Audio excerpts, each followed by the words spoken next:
My name's Kel. Good to see you guys. It's been a while since I've been up here, so I'm glad to be here once again.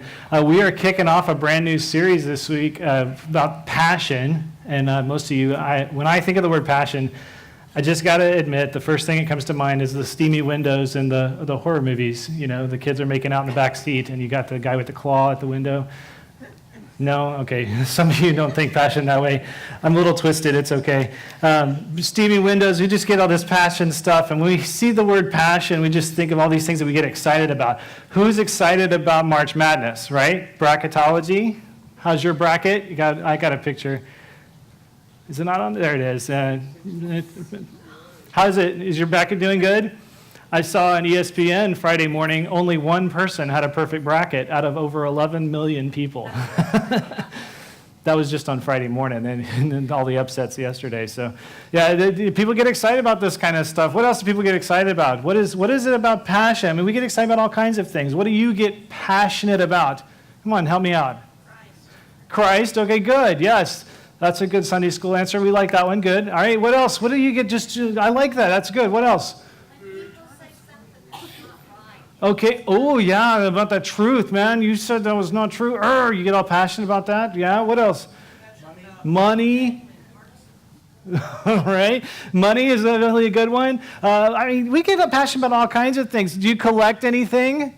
You know, you get passionate about those things. My mom is a precious moments collector. Okay, she loves those things. She gets all passionate about them. You bring her one, or you start talking about one. She gets so excited about them. I'm like, man, these things are weird. These little bug-eyed children. I just like, okay, whatever you say, Mom. Cool. But not my thing, all right? But we get passionate about all kinds of things. All right, come on, think about this. Most of you know me. I'm a comic book kind of guy. Like, I get passionate about that, trading cards, those kinds of things. Some of you are passionate about tools and all that kind of stuff, and you like, check out this new whatever Majigga thing is. And I'm like, yeah, okay, awesome, right? I think of one of my kids' favorite books right now is Monkey with a Tool Belt, and he has like a tool belt with all these made-up tools. And whenever you start talking to me about tools, that's what I think about. I don't know what you're saying. It's not in English to me.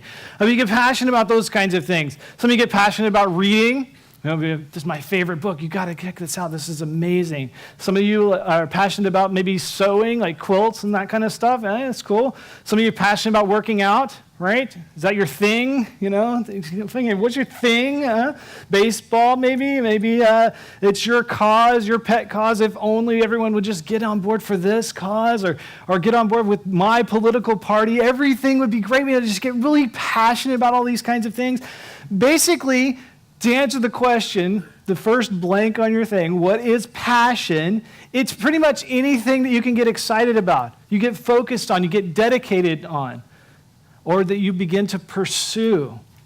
And in reference to Jesus here today, we're going to talk specifically about what Jesus pursues, about his passion. And when we talk about the passion of Jesus or the passion of Christ, we're specifically talking about the Easter story. All right? Did you know that Easter is only 2 weeks away? So you're like, I heard that. Like, oh, yeah, it's coming. It's right around the corner. Easter's coming. I mean, Easter is just an amazing time in the life of the church. And we begin to talk about this passion, this passion of Christ, the passion narrative. Maybe you've heard of the passion play. We hear that word thrown around a lot of times, and a lot of times we don't really understand exactly what we're talking about in the context of church, in the context of Jesus. So basically, the passion, when we say that Jesus is passion, we're talking about the Easter story. We're talking about his consuming desire to rescue us, to fulfill his plan, to restore us to God. That's what we're talking about. When we say Jesus, we're talking about his passion. There's no step in the journey to the cross that Jesus could have just said, never mind, I'm out. I'm not going to do it. At any point, he could have said, I'm done. I'm not doing this. There's nothing about it. But we see continually from point A to point B to point C, just as he moves continually through the story of him moving to the cross, that he continues to take those steps, continues to move towards that great sacrifice. And he does it because he's passionate about rescuing us. Passionate about rescuing us. So that ultimately he gets all the glory for that. It's his drive, his pursuit, his whole reason for coming to earth was to rescue his creation. From the beginning of time, he'd set forth this great rescue plan. And all of his life had been leading to the point where he would die on a cross so that we could be restored to him. That's his passion. Does that make sense? Some of you get passionate. There's things in your life you get passionate about. The calling in your life. Man, I got nothing. This is what I'm going to do. There's nothing that could keep me from that. For me, it's this. It's doing what I'm doing right now is my passion. I love this. I love to be able to get in front of groups of people and say, hey, Jesus loves you and he wants to rescue you. Run to him. And if I fail to do that today, you just let me know, all right? But I just said it, so I didn't, so therefore I win, right? I did my job, right? Yay! I love to get to do these kinds of things. But for Jesus, his great rescue plan, this is it. This is the story. As we move to Easter, this is the point. This is why we have all the cool stuff happening at Christmas time, to remember that at Easter time, he defeats death. It wasn't there. He didn't come just to gather a lot of people around him. He wasn't in it for large crowds. In fact, he ran off most of the crowds. He told them, yeah, why are you guys here? You just want some food?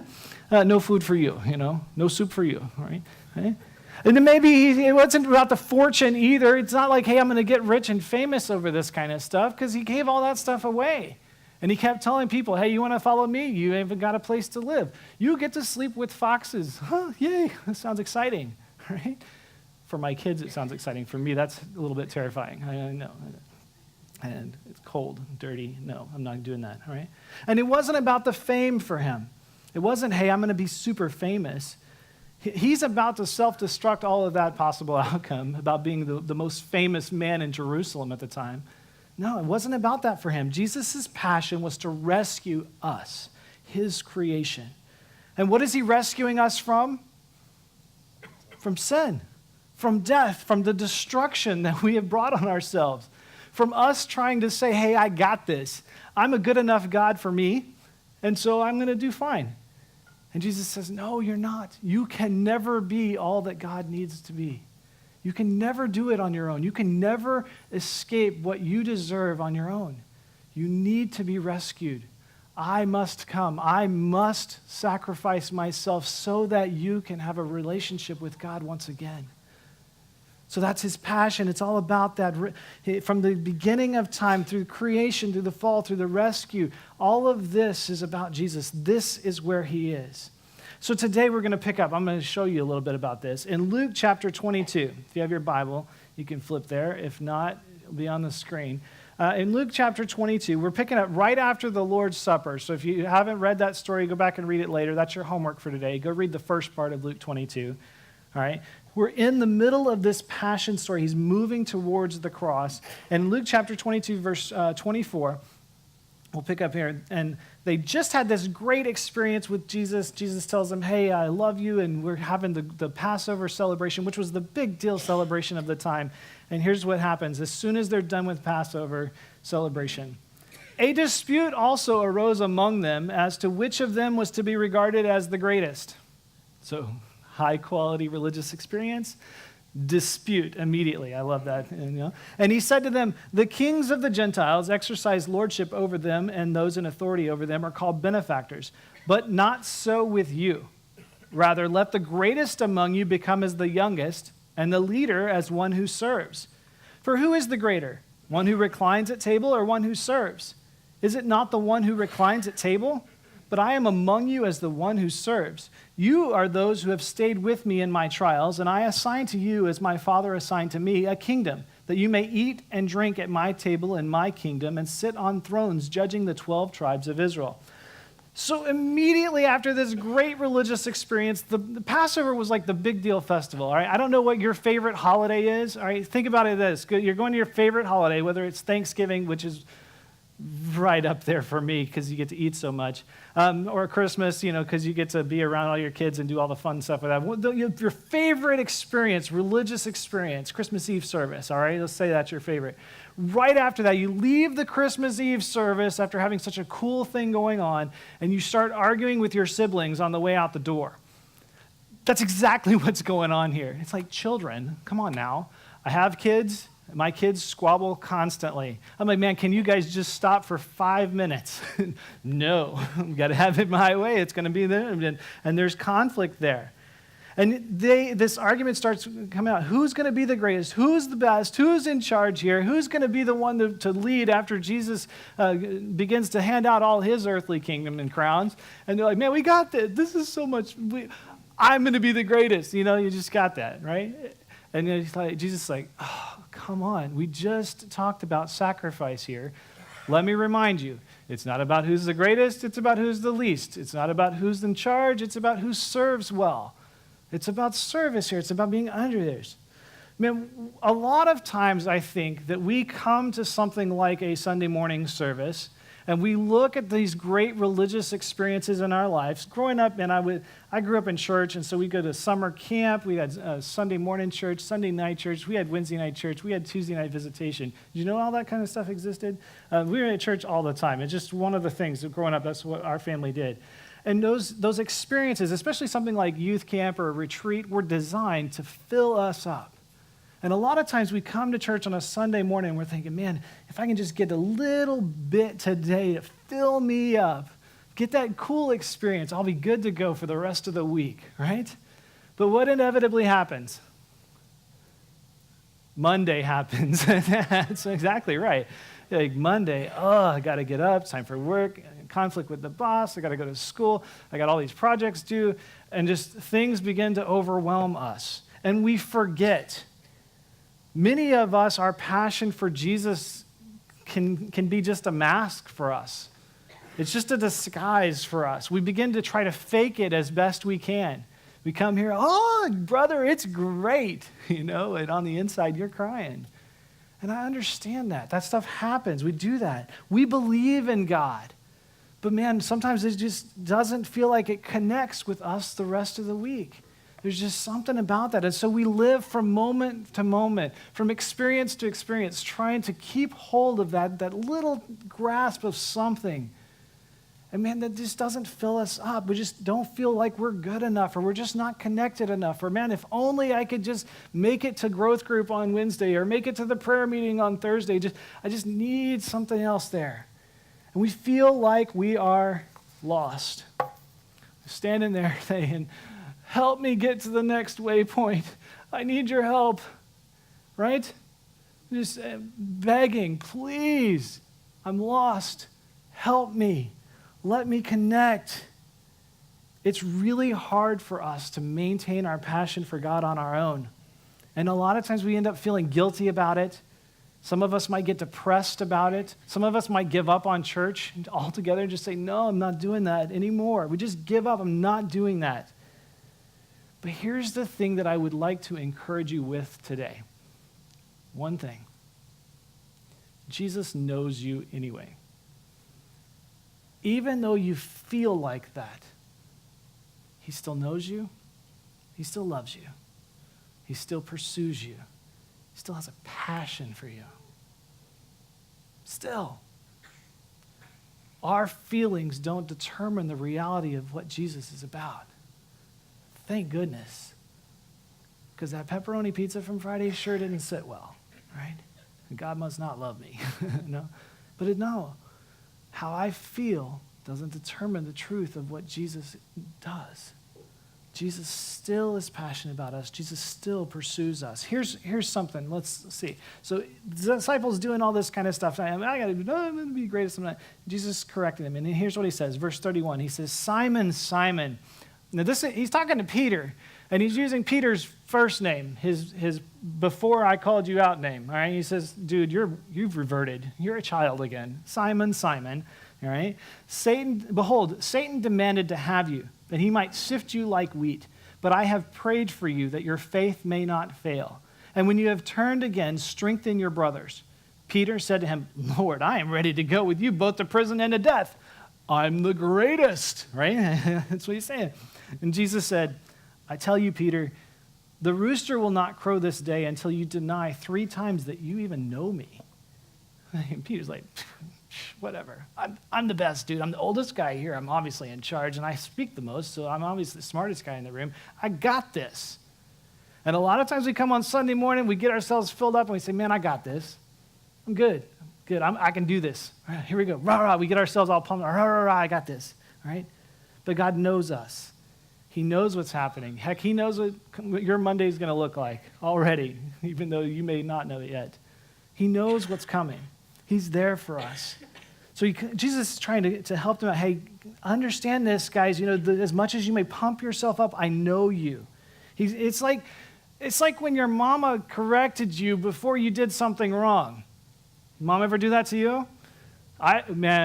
For me, we had a station wagon growing up, a yellow station wagon, and there were 3 brothers, all right, myself and my 2 younger brothers, and we would sit on the middle row of the station wagon, and my dad would be driving, and my mom would be in the passenger seat, and for some reason, which I still haven't understood, their idea of family vacation was get in the car and drive for several weeks. It was just insane, in a station wagon, all right, mind you, a yellow station wagon, and when the yellow station wagon would break down, they bought another yellow station wagon. I don't understand. We had like 3 growing up, but anyway, we'd be in the middle seats, and, the long drive, you're starting to get bored. You're looking out the window, and you're in Central Texas. It looks the same everywhere you look. It's just there, or whatever. And we're like, man, this is boring. So let's play Love Bug, and then you hit your brother every time you see a love bug. It doesn't work very well in Central Texas, apparently. But anyway, you hit your brother, and he hit me, and you get the fights going on. So here's my mom. She understood this. My mom gets this kind of thing. My mom's been starved today. I just realized that. Anyway, she's great. I love my mother. She'd be sitting there, and she'd be talking to my dad, and then all of a sudden she'd say, Kel, stop it. I'm like, what? Don't hit your brother. I'm like, how'd she know? I'm like, right here. I just made a fist, And she'd say, I have eyes on the back of my head. Did Mom ever say that to you? I have eyes on the back of my head. I'm like, no, you don't, Mom. I do. Don't try me. Don't try me. I know. I'm like, whatever. So I'd get a little bit lower in the seat, watching, making sure she's looking out the window, or making sure the headrest was behind her head, that kind of thing. And then I was like, man, now I got to figure it out. Reach over to try to pinch my brother or something, poke him. Kel, don't touch him. I'm like, what the heck? I have eyes in the back of my head, right? I found out later my dad was looking in the rearview mirror, and he would it's time. I didn't catch that until I had my own children. Now I get it. At one point I was so frustrated, I remember one time trying to poke my mom's eyes in the back of her head out, And she was like, what the heck? And my dad, don't you ever touch your mom again, that kind of, I'm sorry. I was tired of getting in trouble. But the thing is, just like Mama knows, Jesus knows us, knows when we're straying, knows when the feelings kind of move away, when we begin to think through other things. Man, what if we try this? Jesus knows. And the thing that we have to remember is that no matter what, that passion for us, that passion knows us. He knows us. He knows what we're capable of. He knows exactly what we need. He was involved in creating us. Way back in Genesis chapter 1, it says, then God said, let us make man in our image, after our likeness, and let them have dominion over the fish of the sea, and over the birds of the heavens, and over the livestock, and over all the earth, and over every creeping thing that creeps on the earth. So God created man in his own image. In the image of God, he created him. Male and female, he created them. See, that first part right there, God said, let us make man in our image. That's God talking to Jesus and the Holy Spirit. Right at the very beginning of time, Jesus is there and he knows us. He's involved in creating us. He's involved in the entire process of what's going on there. He's there at creation. So as the creator God, Jesus knows us. And his passion, remember, is to rescue us.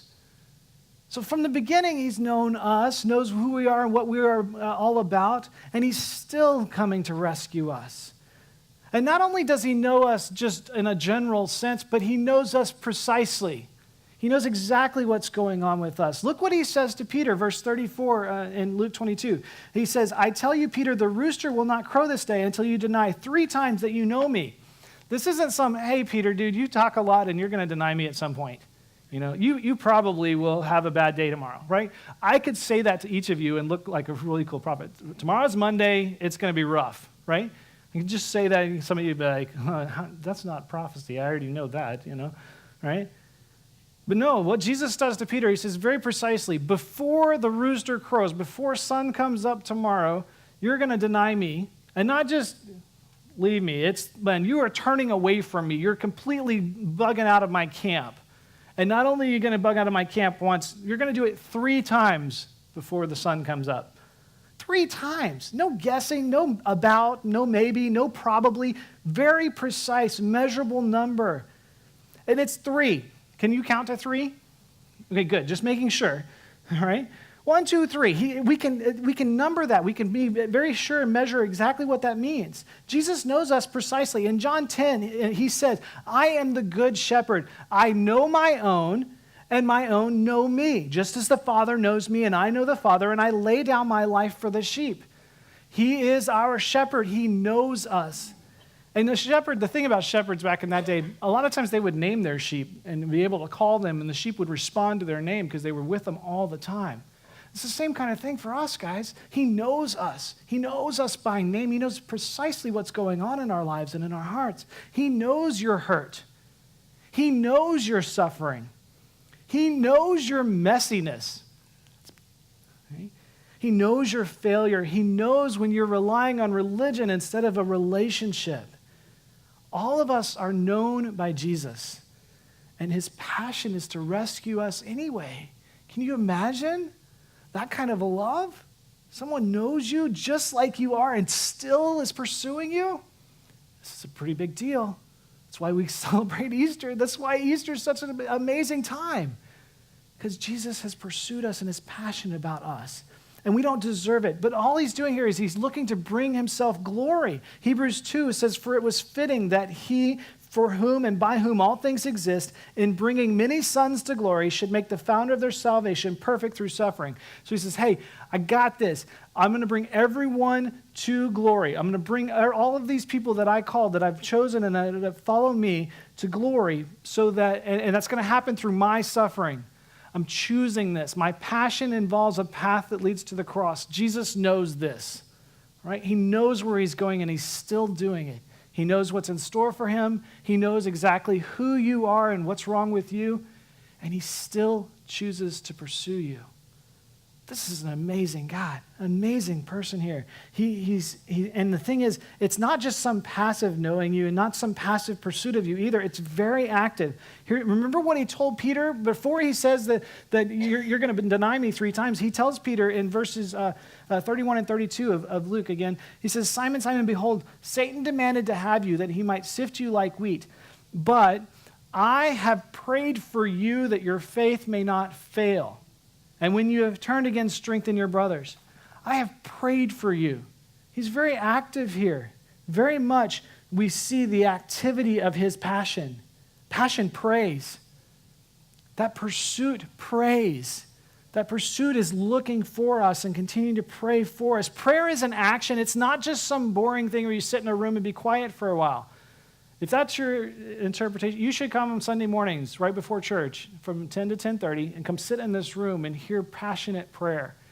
It's an incredible experience. But it's not easy. It is not an easy thing. Prayer is not just something that you just pass, it just happens and you just sit and meditate. That's not what happens here. Passion is activity. I don't know how many of you pray regularly. Hopefully you pray at least every now and then. But to pray in these kinds of situations, to the kinds of prayer that I think that Jesus is doing for us is work. It takes focus. It takes some effort to remember, to recall, to be focused on who God is. He understands it's activity. And Jesus is praying for us right now. Hebrews 7 says, consequently, he is able to save to the uttermost those who draw near to God through him, since he always lives to make intercession for them. Always. He's there. That's his job now, right? He's come, he's rescued us, he's done everything that he needed to do here. He died, he rose again, and he's ascended into heaven, and now in heaven, he is still at work. He's not just waiting for everything to pan out or waiting for the call to come to where he gets to ride his cool horse with his flaming swords. He's like, yeah, I got my sword ready. But in the meantime, he's praying for us, actively praying for us.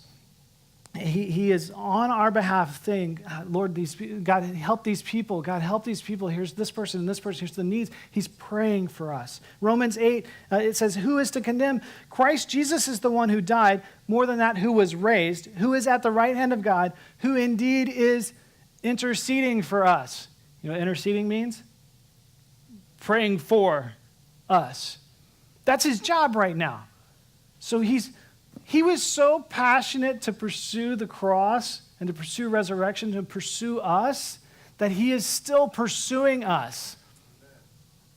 That just boggles my mind. It really does.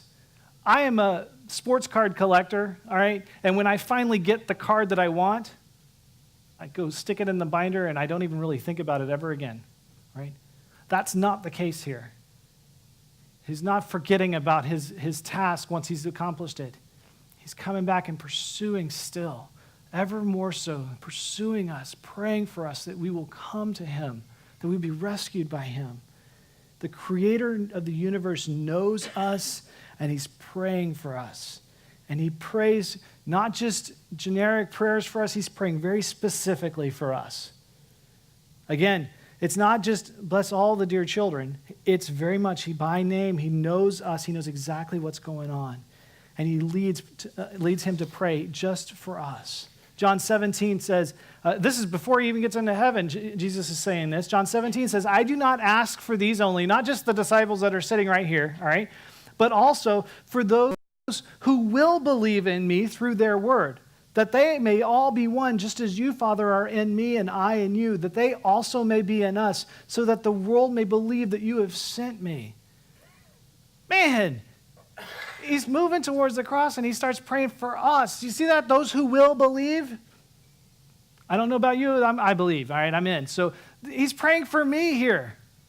He's praying that we will know him and that we will be one with him, that we will be rescued by him. That we will just say, I give it. Yeah, we're there. I'm in.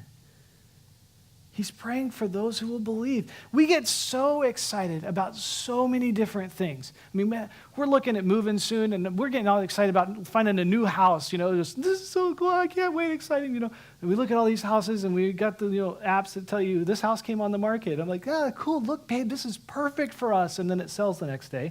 That's just how it works right now. Anyway, okay, it's not that perfect for us, you know. But we get this, and we begin to pursue these things, these passions, and all of these passions in our life can change in an instant. Whether it's your sports team, your TV show, whether it's your politics, your new gadget that's already out of date, I promise, your new gizmo, whatever it is, we get all wound up about so many things. But Jesus is the one that shows us exactly what true passion is. It's that pursuit, steady, focused, determined to rescue us. He knows us, even in our deceitfulness, even in our brokenness, even in our hopes and dreams, and especially in our failures. And he prays for us. He knows specifically what we need. He is called the great high priest. High priest back in this time was the guy who prayed on behalf of the people, right? That's essentially what his job was. Jesus is that position for us. He prays on behalf of us to rescue us because he knows that we need it. He knows we need us and we need him. So he came to pursue us. We are lost people in need of a rescue. Some of us don't even realize that we're holding the sign and begging on the street corner, right? We just don't even realize what's going on.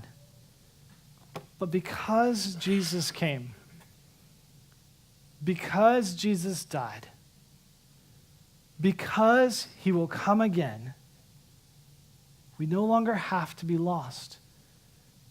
By faith, we can accept the gift that he's given us. He says, come to me and I will rescue you. So we can come to him and say, Jesus, rescue me. And the promise there is, yes, I've been waiting for you to say that. I'm there. I want to rescue you. And he wants to rescue us so that we no longer are beggars holding the sign saying we're lost, but we're still beggars. We hold a sign that instead says, life. I now have life. because of what Jesus has done for me. So will you take that promise? Will you take hold of Jesus, who wants so much to rescue you, who's done so much to passionately pursue you? Will you take hold of that promise? Yes, Jesus, rescue me. And by faith, he will rescue you. It's no longer lost, but now life. Let me pray. Jesus, thank you that you have rescued us. Thank